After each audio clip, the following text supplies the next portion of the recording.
Thank you so much. I want to say a special thank you to the Milken Awards, the Milken Family Foundation. Jane, thank you for being here. Commissioner Glass, and to Owensboro Independent Schools for hosting us today. And I want to say again, congratulations to Miss Charlotte Buskill.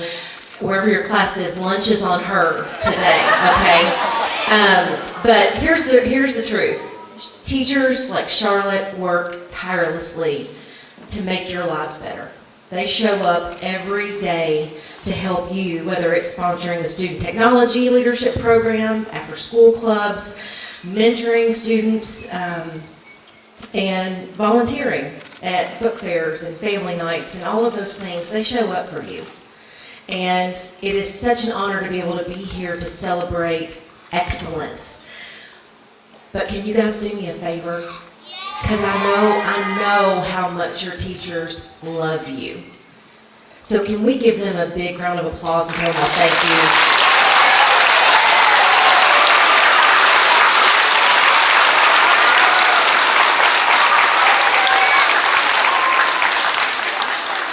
All of these folks up here in these chairs, we are where we are because of our teachers. And your teachers get up every morning and they come to be with you so that they can help you be better every single day.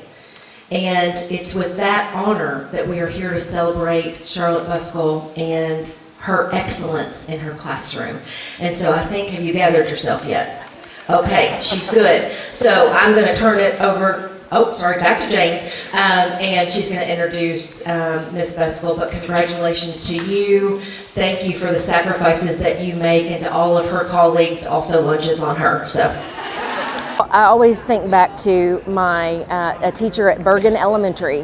Her name was Elizabeth Van Arstel, and Miss Van Arstel was a teacher that I felt cared about me, and who went beyond teaching me about science and content, but actually asking me how I was doing and being involved in my life and coming to my ball games when I played. And it made such a difference, and it made me want to be a teacher so that I could make kids feel the way that she made me feel.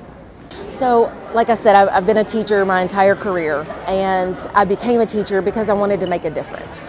And so I know that this is beyond textbooks and academics. This is about building relationships and really lifting up the next generation, in this case of Kentuckians. And that's what those teachers get up and do every single day, without fanfare, many days without a lot of appreciation.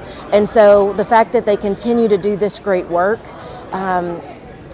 is something that deserves to be celebrated. I like to say that we talk about economic development a lot in the political world and in state government, but the reality is the future of Kentucky's economy is in our classrooms. That makes our teachers our original job creators, and that deserves all the accolades that we can give them.